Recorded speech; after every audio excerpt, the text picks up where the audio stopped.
എന്നീ സ്ഥാപനങ്ങളുടെയും ആഭിമുഖ്യത്തിൽ നടത്തുന്ന പരിപാടിയുടെ രണ്ടാമത്തെ സെഷനാണ് നമ്മൾ നടത്തുന്നത്. വിഷയം തദ്ദേശ സ്വയംഭരണവും ആസൂത്രണവും സാധ്യതകളും പ്രശ്നങ്ങളും ഒരു പുനർനിർണയം എന്ന വിഷയത്തെ ആസ്പദമാക്കിയാണ് ഡിസ്കഷൻ നടത്തുന്നത്.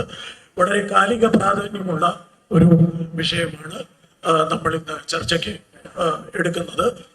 ഈ ചർച്ചയ്ക്ക് എത്തിച്ചേർന്നിട്ടുള്ള പ്രമുഖരായ വ്യക്തികൾ എത്തിയിട്ടുണ്ട്.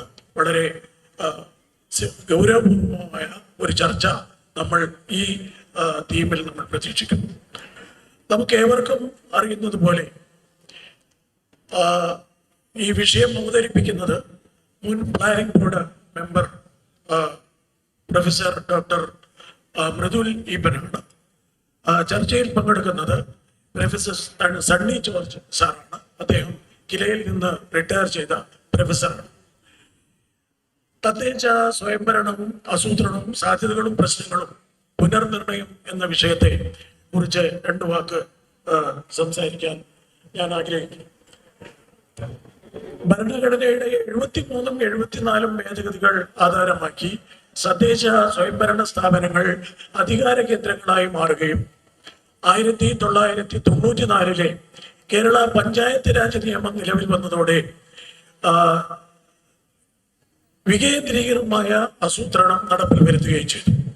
പ്രാദേശിക സാമ്പത്തിക വളർച്ചയുടെ പ്രഭവ കേന്ദ്രങ്ങളായി തദ്ദേശ സ്വയംഭരണ സ്ഥാപനങ്ങളെ മാറ്റുക എന്നതാണ് 14-ാം പഞ്ചവത്സര പദ്ധതി ലക്ഷ്യം വെക്കുന്നത്. അതായത് പ്രകൃതി വിഭവങ്ങൾ സംരക്ഷിച്ചുകൊണ്ട് സുസ്ഥിര വികസനം ഉറപ്പാക്കുന്നതിനും കാലാവസ്ഥാ വ്യതിയാനങ്ങളെയും പ്രകൃതി ദുരന്തങ്ങളെയും അതിജീവിക്കുന്നതിനുള്ള ആത്മധൈര്യം സമൂഹത്തിൽ വളർത്തി എടുക്കുന്നതിന് സമഗ്രമായ സുരക്ഷയും ദാരിദ്ര്യ നിർമ്മാർജ്ജനവും കൈവരിക്കാൻ നമുക്ക് കഴിയണം. അതിനുവേണ്ടി ശാസ്ത്രീയവും സമഗ്രവും ജനോപകാരപ്രദവുമായ പദ്ധതികൾ ആസൂത്രണം ചെയ്തുകൊണ്ട് ഭക്ഷണം, പാർപ്പിടം, വസ്ത്രം, വിദ്യാഭ്യാസം, ആരോഗ്യം, കുടിവെള്ളം, വൈദ്യുതി തുടങ്ങിയ അടിസ്ഥാന സൗകര്യങ്ങൾ സമൂഹത്തിലെ എല്ലാ വിഭാഗം ജനങ്ങൾക്കും ഉറപ്പുവരുത്തേണ്ടതുണ്ട്.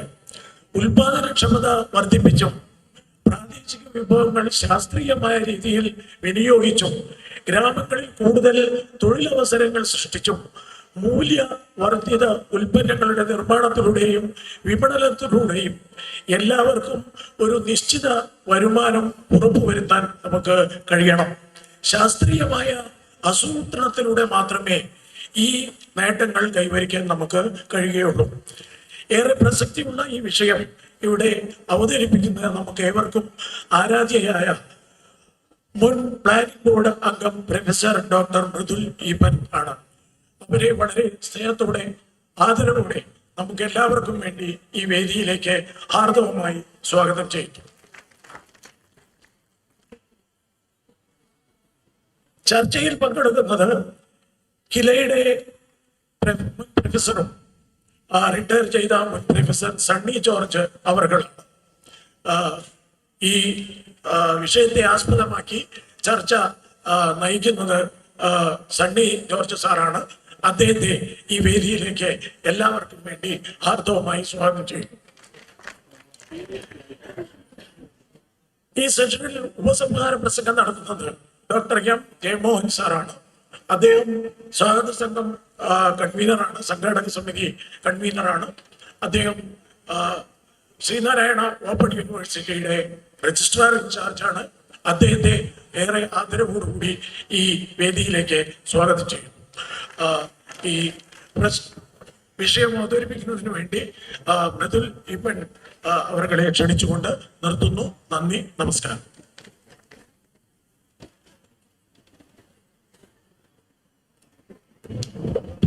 Thank you sir. അടുത്തതായി ഈ വിഷയത്തിൽ നമ്മുടെ ക്ഷണം സ്വീകരിച്ചെത്തിയ പ്രൊഫസർ ഡോക്ടർ മൃദുൽ ഈപ്പനാണ് സംസാരിക്കുന്നത്. മാഡത്തിനെ ആദരപൂർവ്വം ക്ഷണിക്കുന്നു. Good afternoon to all.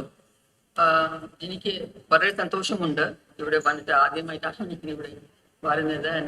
Getting familiar with digital open university, the Shri Narayana Guru Open University and Kila. Of course, I know from old. So I'm really happy to be here. ഒരു ഇപ്പം വിഷയം നമ്മൾ നോക്കുമ്പോൾ ഇതിലെ local self governance and planning. നമ്മൾ ചില ഈ decentralised planning, decentralised governance ചില ഹിസ്റ്ററിയിൽ പോയാൽ നമുക്കറിയാം, as it was just specified that the 73rd, 74th amendments which made possible decentralized governance. പക്ഷെ കേരളത്തിലെ ഒരു പ്രത്യേക ഇതിന്റെ കൂടെ ഒരു കാര്യമുണ്ടായിരുന്നു. ഗവർണൻസിന്റെ കൂടെ നമുക്ക് ജനകീയ ആസൂത്രണം, ആ സമയം ഇറ്റ് വാസ് കോൾഡ് ജനകീയ ആസൂത്രണം, I mean people's plan campaign. അത് നമുക്ക് planning at the local bodies ചെയ്യണം. ഇത് ഗവർണൻസ് മാത്രമല്ല, നമുക്ക് ഈ local bodies were encouraged to formulate development projects and local plans in order to utilize 35% of the total outlay of the 9th 5-year plan. 1996-le 9th 5-year plan in samayamanu. Appo aa samayam state government, because they wanted to do planning at the local level, they were devolving 35% of the plan funds to the local bodies. Appo idu oru valiya togayam, that means finances were there. Pinne adinte kude 29 activities നമ്മുടെ ഈ ആക്ടിലെ അമെൻമെന്റിലെ 29 functions could be done at the local level. അതുണ്ട്. പിന്നെ of course the government had to direct officers from the line departments to the local bodies, plus of course take on new people. അങ്ങനത്തേക്ക് finances, functions, functionaries എല്ലാം ഉണ്ട്. അപ്പൊ നമുക്ക് local ലെവലിലെ ഒരു നല്ല രീതിയിൽ പ്ലാനിങ് ചെയ്യണം. ആ സമയം planning board was very active, and of course our നേരത്തെ ഉണ്ടായിരുന്ന finance minister Thomas Isaac, who actually theorized നമുക്ക് പ്ലാനിങ് എങ്ങനെ ചെയ്യണം at the local level. and ഈ ഫ്രെയിംവർക്ക് ഒരു വളരെ ഇലാബറേറ്റ് ഫ്രെയിംവർക്ക് ഉണ്ടാക്കി നമുക്ക് ഈ ലോക്കൽ ലെവലിൽ പ്ലാനിങ് എങ്ങനെ ചെയ്യണം. അതിൽ ഫേസസ് ഉണ്ട്. First phase, second phase, third phase, fourth phase, fifth phase, sixth phase. And what was very important in that local level planning structure, the 90s, Kerala is always known for its social development, high levels of education, high levels of literacy. But in the early 90s, certain things were happening which were matter of serious concern. Social evils were emerging in our society. Like, for instance, dowry. High rates of dowry had to be given to girls to get married. Their inheritance property rights, especially of the matrilineal families, they were declining. Pinne kuttigalke nalla vidyabhyasam undu, പക്ഷെ ജോലി ഇല്ല. അപ്പോൾ there was a declining workforce participation rates of women. അപ്പോൾ പിന്നെ ഈ ചില സ്ത്രീകൾക്ക് ഡിപ്രഷനും ഇതേപോലത്തെ കാര്യങ്ങൾ കുറെ ഒരു നമ്മൾ we don't call them good things that were happening in Kerala. So when the 9th plan, it is around 96, when the amendments were made and the 9th plan came into the picture, there was a very concerted attempt at integrating gender or women at the moment. Gender here, I'm taking only men and women at the moment. I'm not considering the other gender and sexual minorities. If you take men and women, there was a very, very concerted attempt, serious attempt, conscious attempt, how to integrate women so that all these social negatives that we are seeing in our economy, that they will slowly disappear and women will be equal participants in the development process. So we had what we now call gender aware planning as far back as the 9th plan. State plan, it has come only in the 11th plan. We call it gender budgeting. And ഞാൻ പറയുന്ന വ്യത്യാസം എന്താണ് gender aware and gender budgeting ഇലെയും gender aware planning ഇലെയും. So planning was started at the local level, and it had to, there were working groups formed so that the discussions would take place. Agriculture, industry, social services, and working groups ഉണ്ടായിരുന്നു. The people will discuss what is needed in that panchayat and in that gram panchayat, and the discussions would be then formed into a particular report, and so stage by stage it was going. At the first phase, what you had to do was prepare what was called the panchayat development report.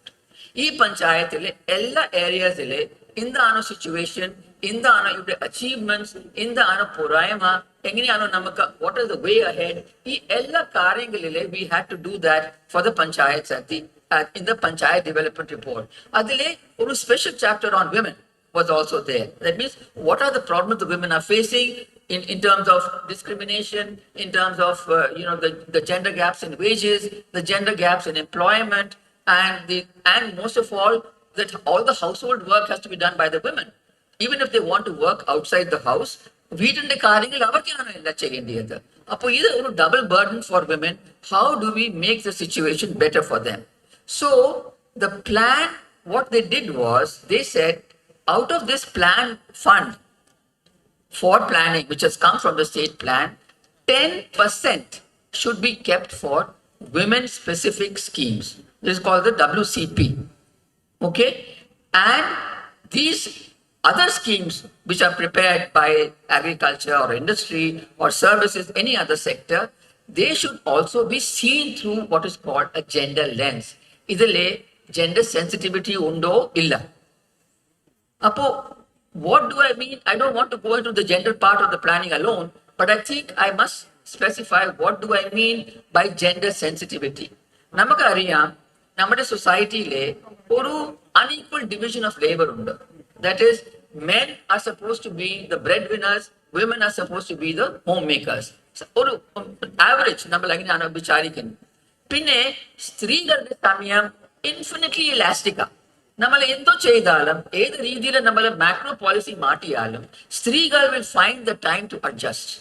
Supposing I say tomorrow that there will be 10 jobs available in Trivandrum and it's for women, the women will see to it that they get up 4 o'clock in the morning, do all the household work, and probably take up these jobs. So there is a sort of, but some can't do it. It's not always so possible to do it. So there was this whole lot of inequality which exists in society. So when we say that policy has to be gender sensitive, what we are saying is that development policy should understand that women do all the unpaid household and care work. So when we plan, we must plan in such a way that government invests in these activities so that women can then go out to work. You understand? So that becomes what we mean by introducing gender sensitivity into the development policy. Now, besides, of course, the women component plan, all sorts of other schemes were taken up at the local level, whether it's in industry, whether it's in agriculture, and there was broad guidelines which were given in terms of how much should go to productive sectors, because that was one of the problems also. Not only did the women have a problem at the start of when we started planning at the local level, there was a very serious concern about the declining productive sectors, that agriculture and industry, not much progress is being made in these sectors. So at the local level, we should make plans which are addressed to these sectors also, plus of course education, health and other services. So all these things were taken into the plan at the local level, and as I said, a lot of emphasis was given on trying to make these local bodies into economic growth hubs so that they are active in themselves. Now there was the Gram Panchayat, then there's the block Panchayat, and there's the district Panchayat, and all these were supposed to be linked in the sense that when the Gram Panchayats have their plan, and every year, as you know, there's a plan discussion or a budget discussion for what is going to be proposed for the next year. How much money are we going to get? What are we going to put it into? Adil plan discussion. Appo adile namakku ee plan discussion ille every year the panchayat, the gram sabhas meet, and all these working groups are there. They've already prepared something like a report which is presented in the gram sabhas. Each sector what has to be done. People give their opinions. Then it goes to the development seminar. It goes into development report. Then it goes into making projects. So then finally the panchayats will make their plans, taking into account the different projects which have been thrown up at the Gram Panchayat level. Then what happens is, you have the block panchayats and you have the district panchayats. They also make their plans, and there is, in theory, if supposing something cannot be accommodated in the Gram Panchayat plan, it should be put in the block panchayat. Because Gram Panchayats, of course, they get a lot of money, but then they are large in numbers also, and large in population also. So in theory, things like that are there. if you cannot accommodate everything here, you can approach the higher levels. The block can approach the district level. Now, this is how decentralized planning was envisaged with the decentralized governance. As I said, a very elaborate framework was prepared, and I cannot give enough credit. I mean, so much was done by Dr. Thomas Isaac and his team in the planning board. And Kila is now, of course, taking up the task of of doing whatever has to be done to make corrections if we find anything not going according to how we want it in the plan process. Kila is now the nodal agency for doing all that. Besides, of course, capacity building. So that is also there, and I'm happy that there's a convergence of institutions, so that expertise can be taken from different institutions to be able to give the training or build the capacity of the panchayat members. So I don't want to go on and on. So in sum, let me say that together with decentralized governance, a lot of emphasis was given on decentralized planning by Kerala. Kerala was one of the few states where we find this sort of emphasis on decentralized planning. And that was because, I said, because of the efforts of certain people who believe that if we want to improve on some of the things which are happening, we have had good progress in education and health, but there are second generation problems. Okay, you have elementary or primary health and primary education is there. But what about higher education? What about the tertiary levels of health? So there are second generation problems all over. And though Kerala has achieved very good ranks, Kerala is the first actually, even now, in the SDGs, in health, in education, Kerala still stands for, even in gender equality, Kerala stands first. But we know that there are very many problems which still remain, and what can be better than the local level? And why do I say local level? Because after all, at the individual level, whatever is happening will happen at the grassroots. And this means that if I want to voice some desire that I want this, I want waste management, I want all the waste near my house to be collected, or I want some job, or I want water, but there is no water in my tap. The nearest is who? Is the local body. The state is too far away. So as you know, the advantages of local bodies in terms of governance was they are close to the people, and therefore the felt needs of people can be expressed through Gram Sabhas, which should then enter the planning process. You understand? That's the basic thing. Whatever people want can be addressed in the plan, and therefore you will have the planning process, and then moves on for further and further improvements. There is greater transparency because it's a local area. There is greater responsiveness. If I am not happy with what is happening, it's the authorities or the powers that be are nearer to me. I can approach them and say, well, this is not what is happening. Especially for me, I keep thinking that when one goes out and one sees a lot of waste around, even when I was coming from Trivandrum, you see a lot of waste, you see water collected when there has been heavy rain. I always wonder, why is it not that the local bodies are doing something about it? Because they are the ones to do all this. You see, so this is the challenge which I'm putting forward. We have a whole lot of opportunities. We have funds, and funds not only from the state government. We have central schemes which are giving us funds. We have the Finance Commission which is giving us funds. And therefore, let me say that one of the challenges of local level planning for me now is, how do we actually really translate people's felt needs into the plans that are being prepared? These felt needs are expressed through the Gram Sabhas, because that also will encourage people to participate in the Gram Sabhas. If I see what we all need is being achieved through the local level plans, I will be more keen to attend all the Gram Sabhas that are taking place. The second challenge that I find is, so you see, when I see this, why is the corporation, all the panchayat not doing it? One opportunity or one factor which comes to my mind is it that they have not much resources? Supposing a councillor is coming and seeing a big dump of waste on the roadside. Now, does she have the money or the autonomy to say, okay, let me call a lorry and let them take away this waste because it's lying here on the road and messing up the road. So is it that sometimes the resources are not there?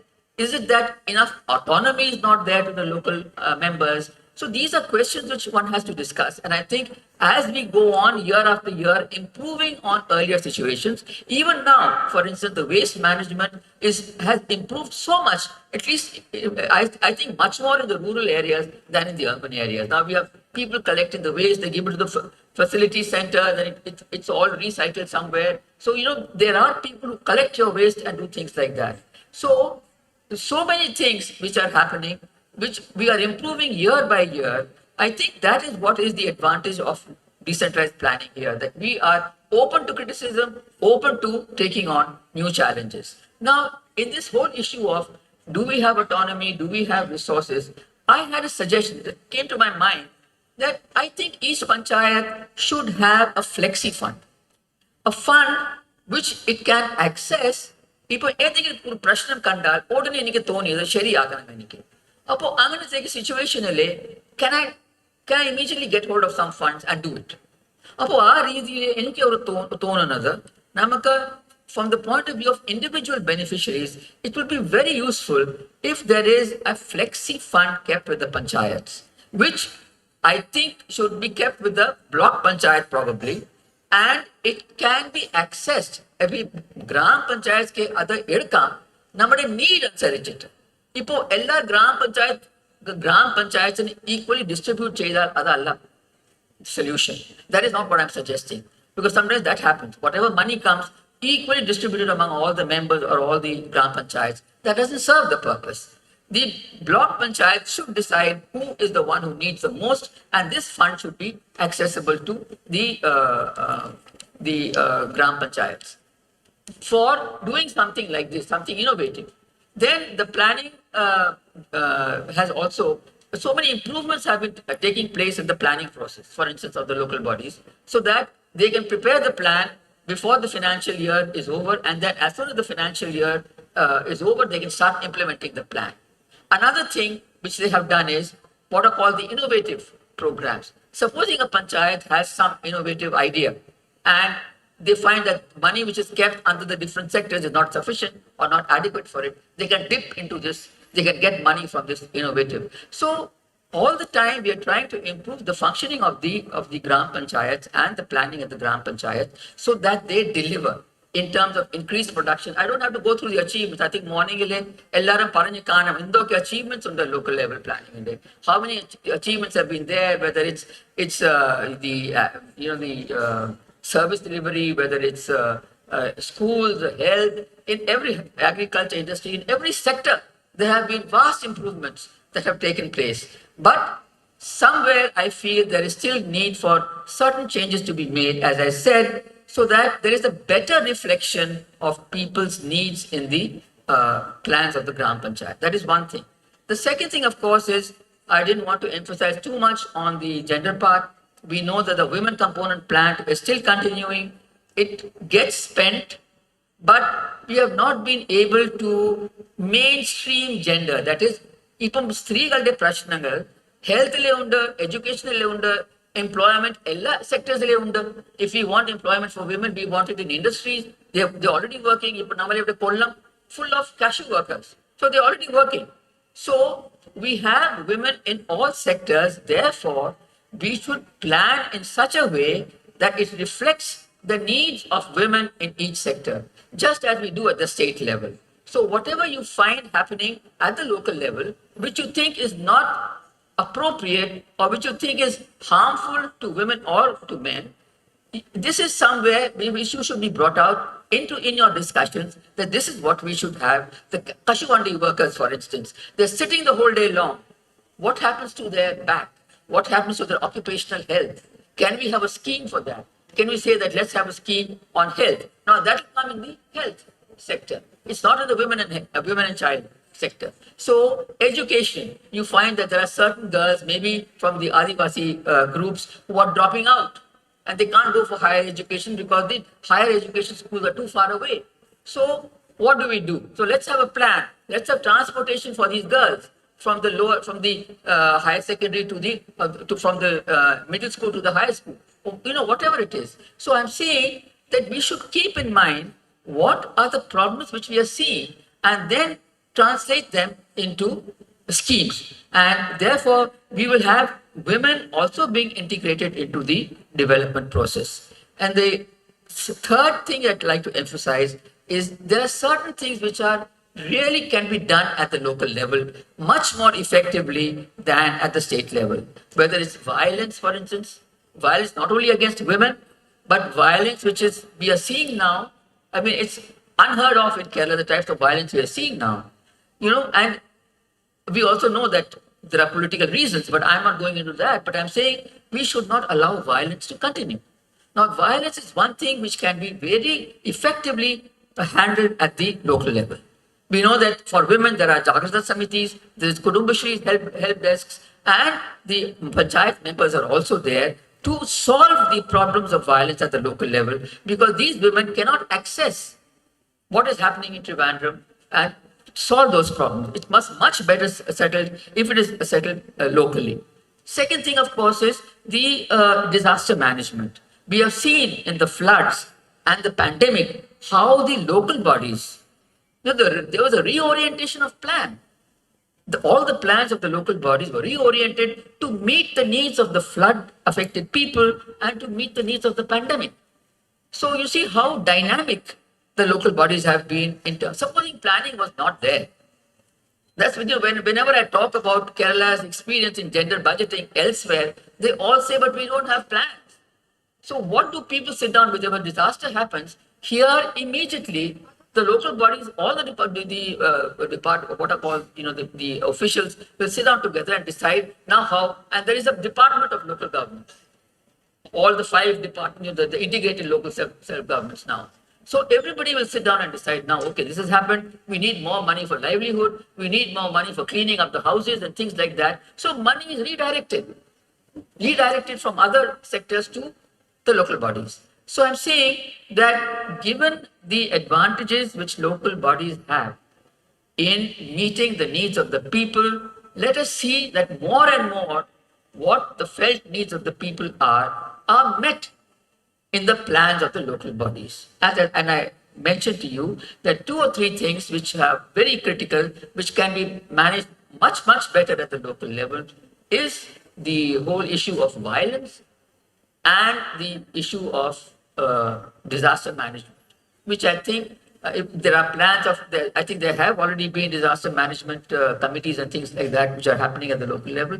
These have to be taken up very seriously, but all the institutions have to get together and train them. I think the next capacity building I would like to see is on managing disasters, and the local body members and others come for these sort of training programs. So let me just check up if I've said everything I wanted to say. Nandi, Professor.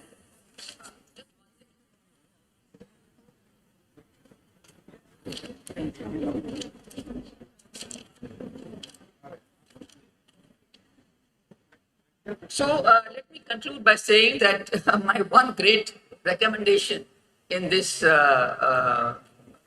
seminar is that there should be a flexi fund for the panchayats, which should be used with discretion, and it should not be with the panchayat, gram panchayat, it should be with the block panchayat.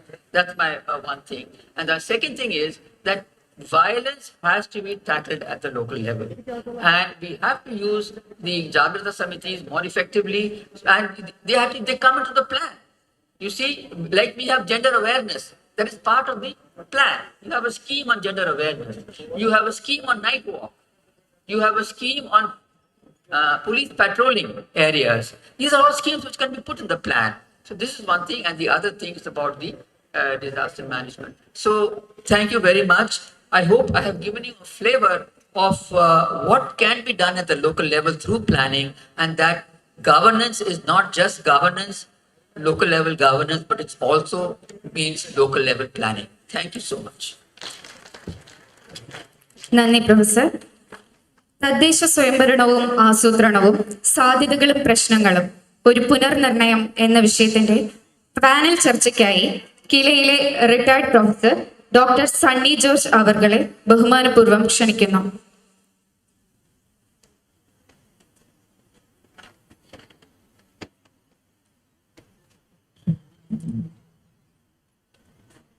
ബഹുമാനപ്പെട്ട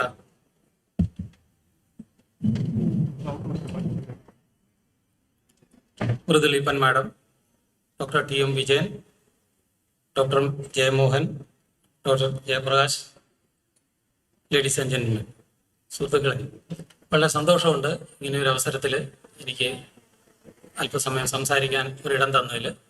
ഞാൻ കിലയിൽ അധ്യാപകനായിട്ട് 24 വർഷം ചെലവഴിച്ച ആളാണ്. അപ്പോൾ പരിശീലനത്തെക്കുറിച്ചും അതുപോലെ ഭാവി കാര്യത്തെക്കുറിച്ചുമാണ് സംസാരിക്കാൻ പറഞ്ഞിട്ടുള്ളത്. എനിക്ക് അവസരം തന്നതിന് ഹൃദയപൂർവ്വം ആദ്യം നന്ദി പറഞ്ഞുകൊണ്ട് ഞാൻ വിഷയത്തിലോട്ട് കിടക്കട്ടെ. ഏതൊരു രാജ്യവും ഏതൊരു ജനതയും തൻ്റെ വികസനത്തിനായിട്ട് എപ്പോഴും അനുസ്യൂതം ശ്രമിച്ചുകൊണ്ടിരിക്കുകയാണ്. പക്ഷേ അത് ആർക്കു വേണ്ടിയാണെന്നുള്ളതാണ് പ്രാഥമികമായ ലക്ഷ്യം അവരെ സംബന്ധിച്ചിടത്തോളം. ഏകാധിപത്യ കാലത്ത് അല്ലെങ്കിൽ രാജഭരണകാലത്ത് അത് പൂർണ്ണമായും ഫസ്റ്റ് പ്രയോറിറ്റി രാജാവിനും രാജാവിൻ്റെ ചുറ്റും നിൽക്കുന്ന ആൾക്കാർക്കും.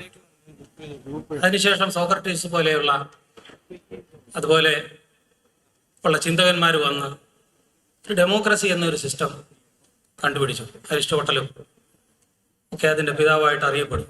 അതിൻ്റെ പ്രത്യേകത എന്താണെന്ന് ചോദിച്ചാൽ, ജനങ്ങളാൽ ഭരണം നടത്തുന്ന ഒരു സമൂഹം എല്ലാവരും കൂടെ ഒത്തുകൂടിയിരുന്നിട്ട് ഒരു കൂട്ടായ്മ, നമ്മുടെ ഒരു ഗ്രാമസഭ പോലെ എന്ന് വേണമെങ്കിൽ പറയാം. പക്ഷെ അന്ന് ജനസംഖ്യ വളരെ കുറവായിരുന്നു. പിന്നീട് ജനസംഖ്യ വർദ്ധിച്ചു വന്നു.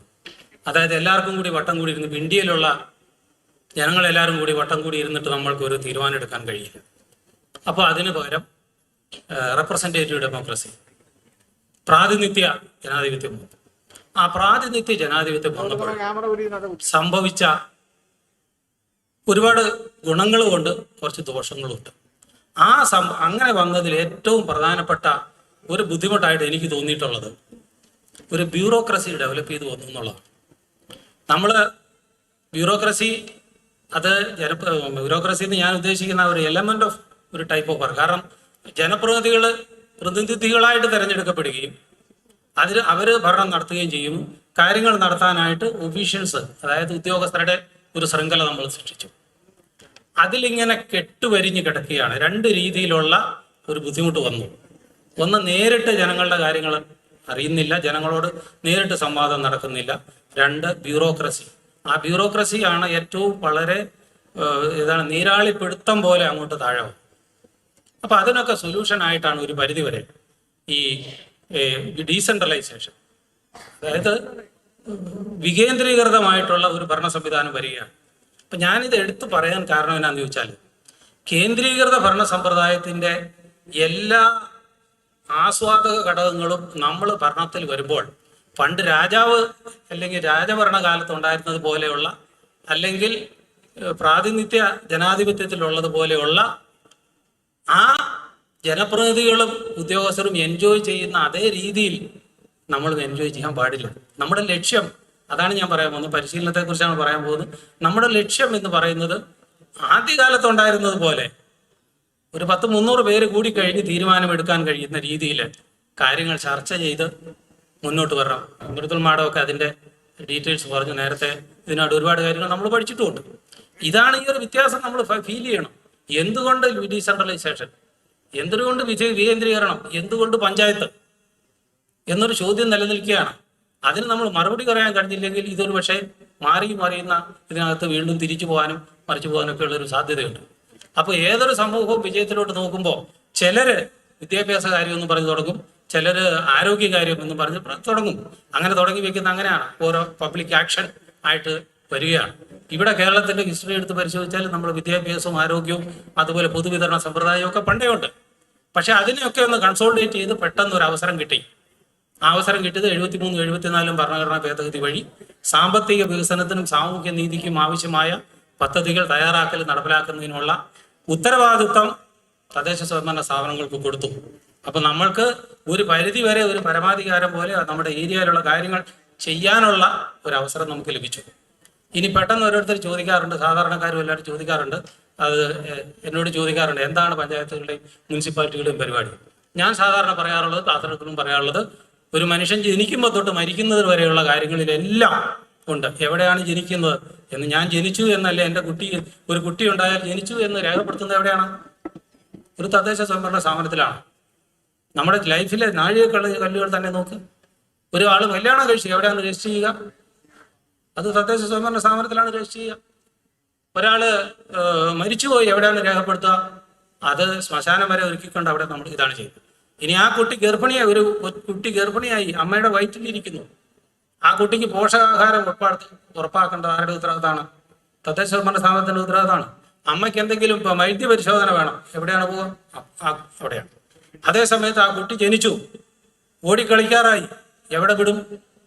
നമുക്ക് അംഗനവാടിയിൽ വിടാം, നമ്മുടെ സ്ഥാപനമാണ്. കുറച്ചുകൂടി വലുതായി, കുട്ടിക്ക് സ്കൂളിൽ പോകണം, ആരുടെ സ്കൂൾ? തദ്ദേശ സ്വയംഭരണ സ്ഥാപനത്തിന്റെ പേരിലുള്ള നമ്മുടെ സ്കൂൾ. അവിടെ നമുക്ക് കുട്ടികളെ പഠിക്കാൻ പറ്റണം. കുറച്ച് വലുതായി, അവര് SLC ഒക്കെ കഴിഞ്ഞു, എന്തെങ്കിലും ഒരു സംരംഭം ചെയ്ത് അല്ലെങ്കിൽ എന്തെങ്കിലും തൊഴിൽ ചെയ്ത് ജീവിക്കണം, അതിനുള്ള സാഹചര്യം ഒരുക്കാനുള്ള കാര്യങ്ങൾ നേരത്തെ രവീന്ദ്ര സാറൊക്കെ പ്രത്യേകിച്ച് പറഞ്ഞിരുന്നു. അപ്പോൾ അതിനുശേഷം അവർക്ക് എന്തെങ്കിലും സംരംഭം തുടങ്ങണമെങ്കിൽ അതുപോലെ കുടുംബശ്രീ പോലെയുള്ള കാര്യങ്ങളിലോട്ട് വരാം. എൻ്റെ പ്രായം അത്. അപ്പം ഞാനീ പറഞ്ഞു വരുന്നത്, ഒരു മനുഷ്യന്റെ ജനനം മുതൽ മരണം വരെ എല്ലാ കാര്യങ്ങളും അതൊരു വെൽഫെയർ നോക്കുന്ന ഒരു സ്ഥാപനമാണ്. ഇനി നമ്മൾ പരിശീലനത്തിന്റെ ഒരു ലക്ഷ്യം, നമ്മൾ ഒരു ഘട്ടം ഒരു പരിധിവരെ നേരത്തെ പറഞ്ഞ കാര്യങ്ങൾ മനസ്സിലാക്കാനും നമ്മുടെ ഉത്തരവാദിത്തങ്ങളും ഒക്കെ മനസ്സിലാക്കാനും ഒക്കെ സാധിച്ചു. പക്ഷേ എനിക്കിനി എടുത്തു പറയാനുള്ളത്, സാമ്പത്തിക ശാസ്ത്രത്തിന്റെ അടിസ്ഥാനമാക്കിയിട്ട് 1-2 കാര്യങ്ങൾ ഞാൻ വളരെ എടുത്തു പറയാൻ ഞാൻ ആഗ്രഹിക്കുക. അതായത് സാമ്പത്തിക ശാസ്ത്രം എന്ന് പറയുന്നത് ഒരു സ്നേഹം അല്ലെങ്കിൽ ഒരു അത്തര നമ്മളോട് അടുത്ത് നിൽക്കുന്ന ഒരു സ്നേഹമുള്ള ഒരു സബ്ജക്റ്റ് അല്ല. അതല്പം പരുക്കനാണ് ആ ശാസ്ത്രം പറയുന്നത്. മാർക്കറ്റാണ് അതിലെ രാജാവ്. രാജാവ് എന്ന് പറയുന്നത് മാർക്കറ്റാണ്. Market is the king. കാര്യം എന്ത് പറഞ്ഞാലും അതിനെ എത്രമാത്രം നമ്മൾ നിയന്ത്രിച്ചാലും ആ മാർക്കറ്റിംഗ് സ്ട്രാറ്റജിയിൽ തന്നെയാണ് അത് നിൽക്കുന്നത്. ഒരു ഉദാഹരണം പറഞ്ഞാൽ, നമ്മൾ ഒരു ചെരുപ്പ് വാങ്ങാൻ പോവുകയാണ്. നമ്മളൊരു ചെരുപ്പ് വാങ്ങാൻ പോകുന്നു, അല്ലെങ്കിൽ ഒരു വസ്ത്രം വാങ്ങാൻ പോകുന്നു. ഞാൻ ആ സ്വഭാവം ഒന്ന് എക്സ്പ്ലെയിൻ ചെയ്യാൻ വേണ്ടിയിട്ട് പറയുകയാണ്. പല കടകളിൽ എഴുതി വെച്ചിട്ടുണ്ട്.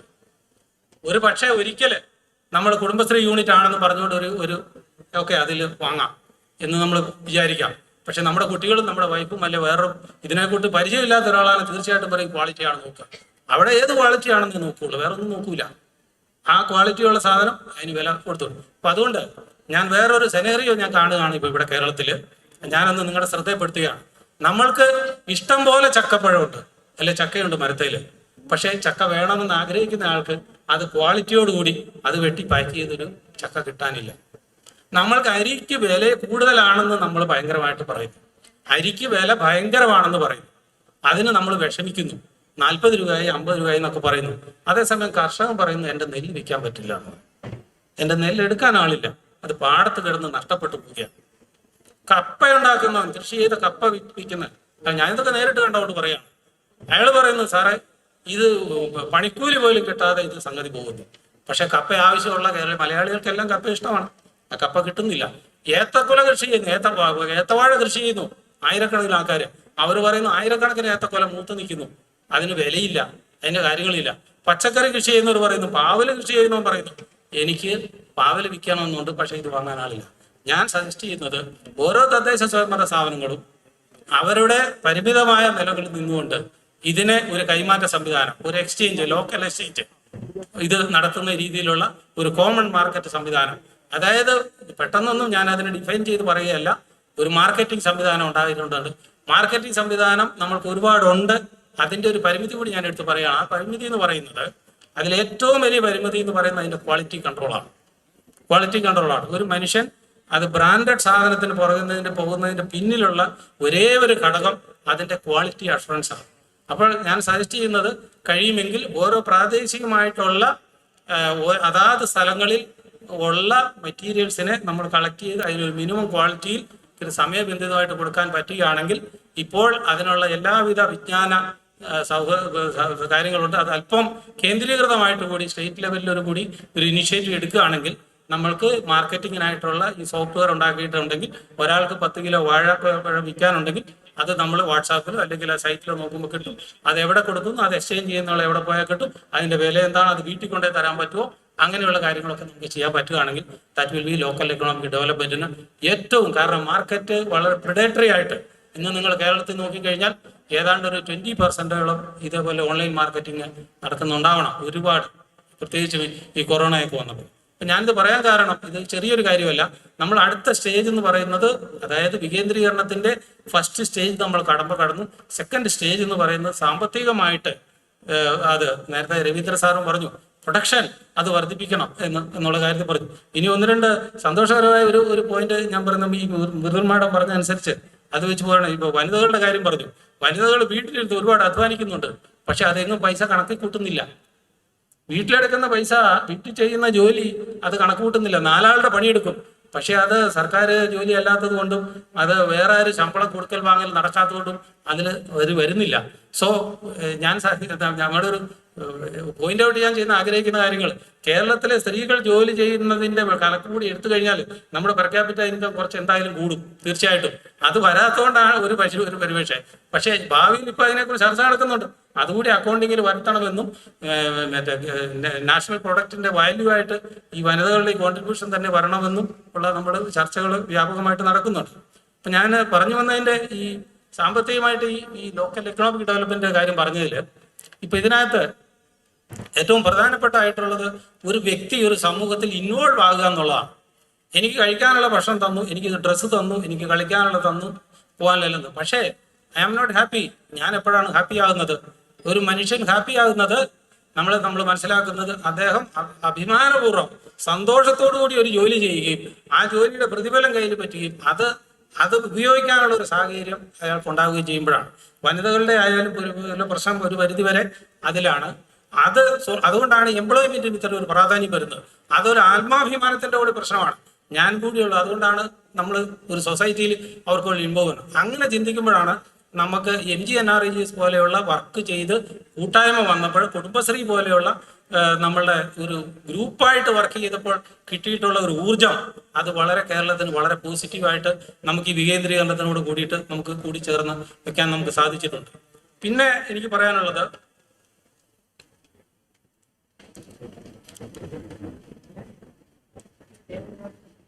ഇനി ഇതിനകത്ത് നമ്മൾ ഇടപെട്ട് ഒരു പരിധിവരെ നേരത്തെ പറഞ്ഞു ഗവേഷണ സ്ഥാപനങ്ങളൊക്കെ ആയിട്ട് ഈ ക്വാളിറ്റി ഇമ്പ്രൂവ്മെന്റും അതിനെ കാണുകയും അതേപോലെ തന്നെ ലോക്കലായിട്ടുള്ള നമ്മൾ ഈ പ്രൊഡ്യൂസ് ചെയ്യുന്ന സാധനത്തിൻ്റെ ഒക്കെ ഇപ്പോൾ ആവശ്യമില്ലാത്ത പ്രോപ്പർട്ടി റൈറ്റും ഒക്കെ ഇന്റർനാഷണൽ ലെവലിൽ എടുത്തു പോകുമ്പോഴേ നമ്മൾ അറിയുള്ളൂ. അങ്ങനെ വരാതിരിക്കണമെങ്കിൽ നമ്മുടെ ലോക്കലായിട്ട് ഡെവലപ്പ് ചെയ്യുന്നതിന് പ്രോപ്പർട്ടി റൈറ്റ്സ് വരെ പ്രൊട്ടക്ട് ചെയ്യുന്നതിനൊക്കെ നമ്മളുടെ സാങ്കേതിക സ്ഥാപനങ്ങളുമായിട്ട് ചേർന്ന് നമ്മൾ വർക്ക് ചെയ്യേണ്ടത് ആവശ്യമാണ്. അതല്ലെങ്കിൽ നമ്മളുടേതായ ചില പ്രോപ്പർട്ടി റൈറ്റുകൾ നമുക്ക് നഷ്ടപ്പെട്ടു പോകാനുള്ള സാധ്യതയുണ്ട്. പിന്നെ നമ്മൾ ശ്രദ്ധിക്കേണ്ട ഒരു കാര്യം, നമ്മൾ മൊത്തത്തിലുള്ള വികസനത്തിന് വേണ്ടിയിട്ടും വരുമാന വർധനവിന് വേണ്ടിയിട്ടും തൊഴിലിന് വേണ്ടിയിട്ടും അമിതമായിട്ട് പ്രകൃതി വിഭവങ്ങളെ ചൂഷണം ചെയ്യുന്നതിൻ്റെ ഒരു പ്രശ്നം വരുന്നുണ്ട്. ആ ഉത്തരവാദിത്വം നമ്മുടെ തന്നെയാണ്. അതായത് പ്രകൃതി വിഭവങ്ങളെ ചൂഷണം പ്രകൃതി വിഭവങ്ങളെ രണ്ടായിട്ട് നമുക്ക് പൊതുവെ തരംതിരിച്ച് കാണുന്നു. ഒന്ന് പുനരുജ്ജീവിപ്പിക്കാൻ കഴിയുന്ന പ്രകൃതി വിഭവങ്ങളും, അതേസമയം വനം, അത് കുറച്ച് മരം വെട്ടിയാൽ നമുക്കവിടെ മരം വെച്ചാൽ നമുക്ക് വനം ഉണ്ടാക്കാൻ കഴിയും. അതേസമയത്ത് ഇപ്പോൾ പാറ അതേപോലെയുള്ള സാധനങ്ങളൊക്കെ ഖനനം ചെയ്ത് എടുത്തു കഴിഞ്ഞാൽ അത് നമുക്ക് പുനരുജ്ജീവിപ്പിക്കാൻ കഴിയുകയില്ല. അപ്പോൾ അതിൻ്റെ ഈ ഒരു സന്തുലിതാവസ്ഥ നമുക്ക് വളരെ പ്രധാനപ്പെട്ട ഒരു കാര്യമാണ്. അതേപോലെ തന്നെ വളരെ പ്രധാനപ്പെട്ടതാണ് നമ്മുടെ കൈകൊണ്ട് നമ്മൾ മനുഷ്യനിർമ്മിതമായ മാലിന്യങ്ങളുണ്ട്. അത് നമ്മുടെ കുഴപ്പമാണ്. നമ്മൾ ശ്രദ്ധിക്കേണ്ട ഏറ്റവും പ്രധാനപ്പെട്ട ഒരു കാര്യമാണ് നമ്മുടെ ഭാവി തലമുറയെക്കുറിച്ച്. നമ്മൾ മാത്രം നല്ല വെള്ളം കുടിക്കുകയും നമ്മൾ നല്ല ശ്വാസോച്ഛ്വാസം ചെയ്യാനായി ഓക്സിജനും ഒക്കെ പ്രകൃതിയിൽ നമുക്ക് കിട്ടുന്നുണ്ട്. അതെല്ലാം ഫാക്ടറി വഴി നമ്മൾ നശിപ്പിക്കുന്നു. അതുപോലെ തന്നെ ഈ വേസ്റ്റ് എല്ലാം കൂടെ കൂട്ടിയിട്ട് ആവശ്യമില്ലാത്ത വെച്ചിട്ട് പ്രകൃതിക്ക് ദോഷം ചെയ്യുകയാണ്. അത് മനുഷ്യനിർമ്മിതമാണ്. അതിന് അടിയന്തരമായിട്ട് നമ്മൾ അത് തദ്ദേശ സ്വയംഭരണ സ്ഥാപനങ്ങളാണ് ഇതിനകത്ത് വളരെ പ്രത്യേകിച്ച് ഊന്നൽ കൊടുക്കേണ്ടതായിട്ടുണ്ട്. അപ്പോൾ അതിനകത്ത് ഇങ്ങനെ ചെയ്യുമ്പോൾ നമ്മൾ ലീഡേഴ്സായിട്ട് ഇപ്പം ഞാൻ കിലയിലെ എഫർട്ട് ഞങ്ങൾ കൂട്ടായിട്ടൊരു എഫർട്ടിൽ ആദ്യം നടത്തിയത് ഒരു സർട്ടിഫിക്കറ്റ് കോഴ്സ് പ്രോഗ്രാം നമ്മൾ നടത്തിയിരുന്നു. അപ്പോൾ ആ പ്രോഗ്രാമിന്റെ ലക്ഷ്യം എന്താണെന്ന് ചോദിച്ചു കഴിഞ്ഞാൽ ചുരുങ്ങിയത് critical minimum of social activist, critical minimum ഏറ്റവും ചുരുങ്ങിയത് കുറച്ച് പേരെങ്കിലും കേരളത്തിന്റെ എല്ലാ ഭാഗത്തും ഇതിനെക്കുറിച്ച് ആത്മാർത്ഥമായിട്ട് ആ വിഷയം പറഞ്ഞു നടക്കാനും പറയാനും എടുക്കാനും ഏതിനും ഒരു ചാമ്പ്യനായിട്ട് വരാൻ വേണ്ടിയിട്ടാണ്. സർട്ടിഫിക്കറ്റ് കോഴ്സിൽ ഒരു 40 പേര് ഉണ്ടായിരുന്നു. അതിലൊരു 35 പേരന്ന് പാസ്സായി. അത് വളരെ ഒരു ക്രിട്ടിക്കൽ, അത് എവിടെ പോയാലും വളരെ ഊർജ്ജം അത് നൽകിയിട്ടുണ്ടായി. ഇപ്പം നമുക്ക് കാണാൻ സന്തോഷം എന്ന് പറയുന്നത് ആയിരക്കണക്കിന് ആൾക്കാർ ഇതേപോലെ ഒരു സർട്ടിഫിക്കറ്റ് ഒരു പ്രോഗ്രാം നടക്കുമ്പോൾ നമ്മുടെ ക്രിട്ടിക്കൽ മിനിമം അല്ല, നമ്മൾ എല്ലായിടത്തും ഒരു ഫ്ലഡിങ് ഓഫ് നമ്മൾ ആക്ടിവിസ്റ്റുകൾ വരികയും ഇത്തരം ആശയങ്ങൾ നമ്മൾ മുന്നോട്ട് കൊണ്ടുപോകാൻ നമുക്ക് സാധിക്കുന്നുണ്ട്. അപ്പോൾ അതിൽ ട്രെയിനിങ്ങിന് വളരെ പ്രാധാന്യമുണ്ട്. ട്രെയിനിങ്ങിനുള്ള പ്രാധാന്യമുണ്ടെന്ന് പറഞ്ഞു കഴിഞ്ഞാൽ ഓരോ ട്രെയിനിങ്ങിലും അതിൻ്റെതായ ഒരു പ്രത്യേകതയുണ്ട്. ഇപ്പോൾ തദ്ദേശ സ്വയംഭരണ സ്ഥാപനങ്ങളുടെ കാര്യം എടുത്താൽ ഒട്ടനവധി ട്രെയിനിങ് ആണ് ഇപ്പോഴും. പക്ഷെ അത് നമ്മൾ ശ്രദ്ധിക്കേണ്ടത് എന്താണെന്ന് വെച്ചാൽ ഓരോ ട്രെയിനിങ്ങിനും അതിൻ്റെതായ ചില അൾട്ടിമേറ്റ് ആയിട്ടുള്ള ലക്ഷ്യങ്ങളുണ്ട്. ഇപ്പം നമ്മുടെ ലക്ഷ്യം എന്ന് പറയുന്നത് നമ്മൾക്കൊരു ഡിപ്ലോമ എടുക്കുക എന്നുള്ളത് മാത്രമല്ല നമ്മുടെ ലക്ഷ്യം. നമ്മൾ ജീവിച്ചിരിക്കുന്നിടത്തോളം കാലം, അല്ലെങ്കിൽ നമ്മുടെ കാലശേഷം നമ്മുടെ മക്കളായാലും പറയണം, എൻ്റെ അച്ഛൻ ഇന്നപോലെ ഒരു കോഴ്സ് ചെയ്തിരുന്നു, അത് ഇന്ന ആളാണ്. ആ ആശയങ്ങൾ നമ്മുടെ കയ്യിലുമാണ്. എന്താണ് ലോക്കൽ ഗവൺമെന്റുകൾ ചെയ്യുന്നത്, നമ്മൾ എന്താണ് ശ്രദ്ധിക്കേണ്ടത്, നമ്മൾ വേസ്റ്റിനെ നമ്മൾ എങ്ങനെ മാനേജ് ചെയ്യണം, മാതൃകാപരമായിട്ട് ആരെങ്കിലും ഒരു മുട്ടായിയോ ഒരു ഇതോ വലിച്ചെറിഞ്ഞു കണ്ടു കഴിഞ്ഞാൽ നമ്മളത് അപ്പോൾ തന്നെ അത് സെൻസിറ്റീവായിട്ടുള്ള കാര്യങ്ങൾ അതിനുള്ള സൗകര്യങ്ങൾ നമ്മൾ ഒരുക്കണം. അതാണ് വേറെ ഒരു പ്രത്യേകതയുള്ളത്. മറ്റൊരു സ്ഥാപനത്തിനും കാണാത്ത ഒരു ലൈസൻസ് നമുക്ക് തന്നിട്ടുണ്ട്.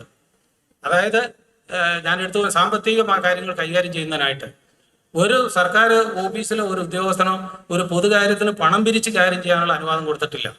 പക്ഷെ നമുക്ക് തദ്ദേശ സ്വയംഭരണ സ്ഥാപനത്തിന് ഒരു പൊതു ഫണ്ട് അല്ലെങ്കിൽ അതിന് ഏത് പർപ്പസിന് വേണ്ടിയിട്ട് നമുക്ക് ഒരു പണം സ്വരൂപിക്കാനും അത് ഒരു അക്കൗണ്ടിലിട്ട് ആ പർപ്പസിനായിട്ട് അത് ഉപയോഗിക്കാനും അത് അക്കൗണ്ട് ചെയ്യാനുള്ള പ്രൊവിഷൻ നമുക്ക് തന്നിട്ടുണ്ട്. മറ്റ് സ്ഥാപനങ്ങൾക്കൊന്നും അത്തരത്തിലുള്ള സ്വാതന്ത്ര്യം നമുക്ക് തന്നിട്ടില്ല.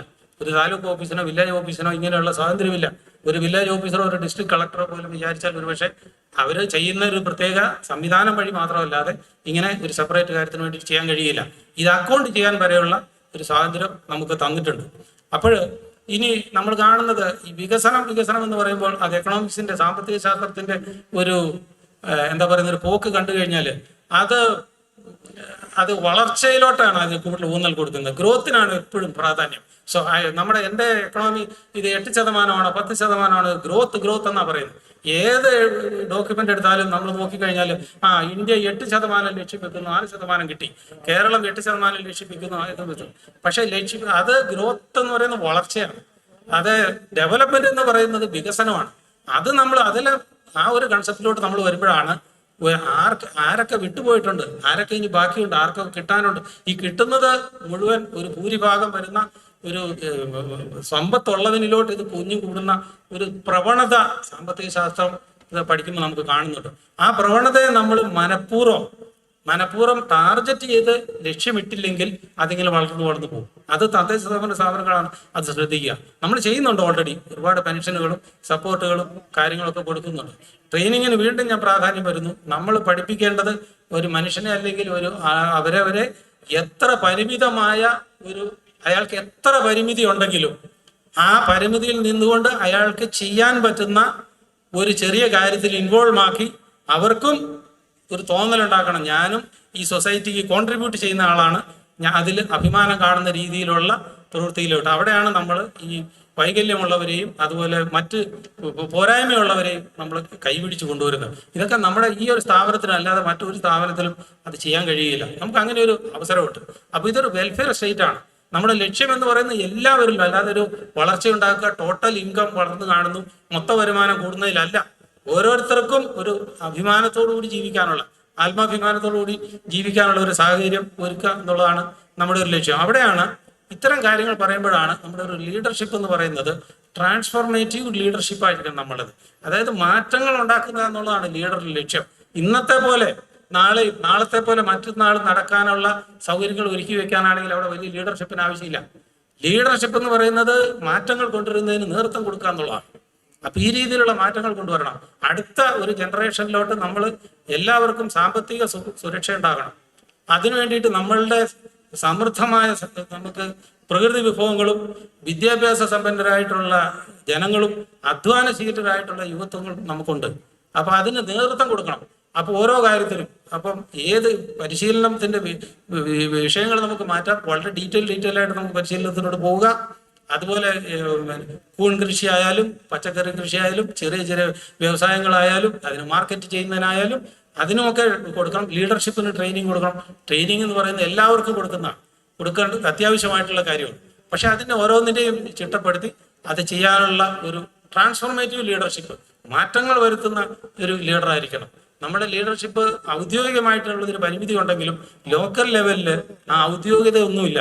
ഒരു നല്ല പഞ്ചായത്ത് പ്രസിഡന്റ് ആയിരുന്നു, അല്ലെ മുനിസിപ്പൽ ചെയർമാൻ ആയിരുന്നാൽ അദ്ദേഹം അവിടെ തന്നെ ഉണ്ട്. അദ്ദേഹം പഞ്ചായത്ത് പ്രസിഡന്റ് അല്ലാതെ ആയാലും മുനിസിപ്പൽ ചെയർമാൻ അല്ലാതെ ആയാലും, അതുപോലെ തന്നെ നമ്മൾ സർട്ടിഫിക്കറ്റ് കോഴ്സ് ഇപ്പൊ ചെയ്തു. നിങ്ങൾ ജനപ്രതിനിധി അല്ലാതെ ആയാലും നമ്മുടെ സർവീസ് അവിടെ ഉണ്ടാകണം. ഈ സൊസൈറ്റി നമ്മളെ ഡിപ്പെൻഡ് ചെയ്യുന്നു, നമ്മളെ കാണാൻ വേണ്ടി, നമ്മളെ ലീഡർഷിപ്പിന് വേണ്ടി ആഗ്രഹിക്കുന്നു. അങ്ങനെ ഒരു നേതൃപാഠവും കൂടി ഇതിനകത്ത് ഉണ്ടാക്കണം.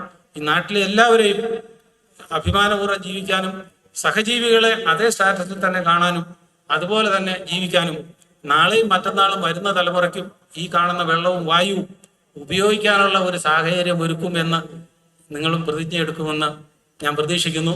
അതിനു വേണ്ടിയിട്ടുള്ള എല്ലാവിധ ആശംസകളും നേരുന്നു. നന്ദി, നമസ്കാരം. നന്ദി സർ. രണ്ടാം പഠന സെഷന്റെ ഉപസംഹാരത്തിനായി Sreenarayana Guru open university registrar in charge, cyber controller, ഈ പരിപാടിയുടെ സംഘാടക സമിതി കൺവീനറുമായ ഡോക്ടർ എം ജയമോഹൻ സാറിനെ സ്നേഹപൂർവ്വം ക്ഷണിക്കുന്നു. വേദിയിലും സദസ്സിലും ഇരിക്കുന്ന ബഹുമാന്യരെ, ഏറെ ആശയസമ്പുഷ്ടമായ 2 പ്രഭാഷണങ്ങളാണ് നമ്മുടെ മുമ്പിൽ അവതരിപ്പിക്കപ്പെട്ടത്. ആദ്യം വിഷയം അവതരിപ്പിച്ച ബഹുമാന്യായ ഡോക്ടർ മൃദുലീപൻ നമ്മുടെ കേരളത്തിന്റെ ഒരു പ്രത്യേക പശ്ചാത്തലത്തിൽ നിന്നുകൊണ്ട് തദ്ദേശ സ്വയംഭരണ മേഖലയിലുള്ള പ്രശ്നങ്ങളും അതിന്റെ സാധ്യതകളും ഒക്കെ ചൂണ്ടിക്കാണിക്കുകയുണ്ടായി. അതുപോലെ കേരളത്തിന്റെ ഒരു വലിയ നേട്ടമായിട്ട് മാഡം ഉയർത്തി കാണിച്ചത് പ്ലാൻ ഉണ്ടെന്നുള്ളതാണ്. പല കാര്യങ്ങൾക്കും, മിക്കവാറും കാര്യങ്ങൾക്ക് പ്ലാൻ, നമുക്കൊരു പദ്ധതി ഉണ്ടെന്നുള്ളതാണ്. പക്ഷെ ഈ പദ്ധതികൾ കൂടുതൽ ജെൻഡർ അവയർനെസ് ഉണ്ടാകേണ്ടതിന്റെ ആവശ്യകത ചൂണ്ടിക്കാണിക്കുകയുണ്ടായി. അപ്പം പല ശ്രമങ്ങളും അത്തരത്തിൽ നടന്നെങ്കിൽ പോലും ഇപ്പോഴും കൃത്യമായി സ്ത്രീകളെ മുഖ്യധാരയിലേക്ക് എല്ലാ മേഖലയിലും കൊണ്ടുവരാൻ കഴിഞ്ഞിട്ടില്ല എന്നുള്ളൊരു പ്രശ്നം കൂടി ചൂണ്ടിക്കാണിക്കുകയുണ്ടായി. ഒപ്പം ഒരു പ്രത്യേക നിർദ്ദേശം നമ്മുടെ മുമ്പിൽ മാഡം വെച്ചു, പഞ്ചായത്തിലൊരു ഫ്ലെക്സി ഫണ്ട് ഉണ്ടാകേണ്ടതിന്റെ ആവശ്യകത, കാര്യങ്ങൾ പെട്ടെന്ന് ചെയ്യുന്നതിന് അതിന്റെ സാധ്യതകളൊക്കെ നമുക്ക് കൂടുതൽ ചർച്ച ചെയ്യപ്പെടേണ്ടതായിരുന്നു. തുടർന്ന് ചർച്ചയിൽ പങ്കെടുത്ത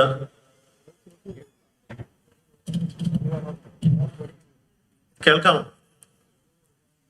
തുടർന്ന് ചർച്ചയിൽ പങ്കെടുത്ത ഡോക്ടർ സണ്ണി ജോർജ് പ്രത്യേകിച്ച് നമ്മുടെ ദൈനംദിന ജീവിതത്തിൽ ഈ തദ്ദേശ സ്വയംഭരണ സ്ഥാപനങ്ങളുടെ പ്രാധാന്യം, അതുപോലെ കേരളത്തിന്റെ വികസനത്തിന് അടിത്തറയിടുന്നതിൽ നിങ്ങൾ ഓരോരുത്തരുടെയും ഒരു പ്രവർത്തനത്തിന്റെ ഇമ്പോർട്ടൻസ് ഒക്കെ പ്രത്യേകമായി ചൂണ്ടിക്കാണിക്കേണ്ടേ. പ്രത്യേകിച്ച് ഒരു ക്ഷേമ സംസ്ഥാനം, വെൽഫെയർ സ്റ്റേറ്റ് എന്നുള്ള നിലയ്ക്ക് ചെയ്യേണ്ട കാര്യങ്ങൾ, പിന്നെ നമ്മുടെ പ്രാദേശികമായി ലഭ്യമാകുന്ന വിഭവങ്ങളുടെ ഉൽപാദനത്തിനും വിതരണത്തിനും ഇടയ്ക്ക് തദ്ദേശ സ്വയംഭരണ സ്ഥാപനങ്ങൾക്ക് നടത്താവുന്ന ഇടപെടലുകൾ, അതിനെ പ്രത്യേകിച്ചും നമ്മളുടെ പരമ്പരാഗതമായ മാർക്കറ്റ് പ്ലേസ് എന്നുള്ള നിലയിൽ നിന്ന് മാറി സാങ്കേതിക വിദ്യകൾ ഉപയോഗിച്ചുകൊണ്ട് ഒരു മാർക്കറ്റ് സ്പേസിലേക്ക് കാര്യങ്ങൾ കൊണ്ടുവരേണ്ടതിന്റെ സാധ്യതകളെ പറ്റിയൊക്കെ അദ്ദേഹം ചൂണ്ടിക്കാണിക്കുകയുണ്ടായി. പിന്നെ കുടുംബശ്രീ പകർന്ന ഊർജം, ഉച്ചയ്ക്ക് നമുക്ക് ഭക്ഷണം ഒരുക്കി തന്നതും കുടുംബശ്രീ യൂണിറ്റാണ്.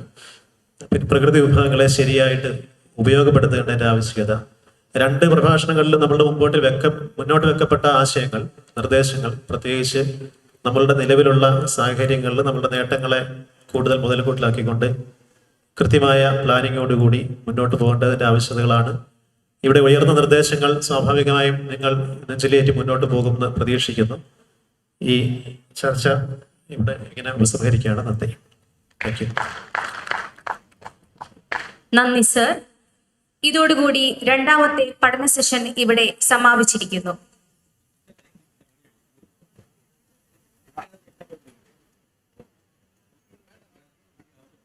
ഇത്ര സ്ത്രീകളെ കണ്ടിട്ടാണോ എനിക്ക് തോന്നിയ ഒരു കാര്യം പറയാൻ വാസ്തവത്തിൽ വളരെ ആവശ്യമാണ്.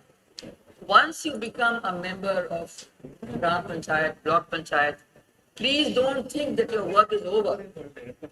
It's not a desk job at all. എനിക്കത് വാസ്തവത്തിൽ വളരെ എന്താ പറയാം, എനിക്ക് നിങ്ങളുടെ ജോലി ഒരു ഭയങ്കര ഒരു ജോലിയാകട്ടെ. You can do so much for people, which means നിങ്ങൾക്ക് at least every day you have to go around your own constituency. അല്ല, ഞാൻ അത് വാസ്തവത്തിൽ എനിക്ക് എപ്പോഴും തോന്നുന്നത് ഇത്രയ്ക്ക് നമുക്ക് ചെയ്യാൻ പറ്റും. Because you can do it, just it's right in front of you. So please don't think it's a desk job. You should move around, see what is happening around you. എവിടെയാണ് പ്രശ്നങ്ങൾ, ഇത് നമുക്ക് ചെയ്യാൻ പറ്റും, ഇത് നമുക്ക് എപ്പോഴും നമ്മുടെ മനസ്സിൽ ഇത് കാണും. Then it will be so good to be a panchayat member, and you have a lot of authority now. You see, it's not that a panchayat member is not as high as a bureaucrat. You are a bureaucrat, and sure you are as high as a bureaucrat in your own constituency. So you are that level, the leadership that he's talking about, you have reached the leadership. But to show that leadership, you have to take the effort of seeing what you can do for the people. And there is so much that you can do. Thank you so much. I wanted to say വളരെ നന്ദി professor.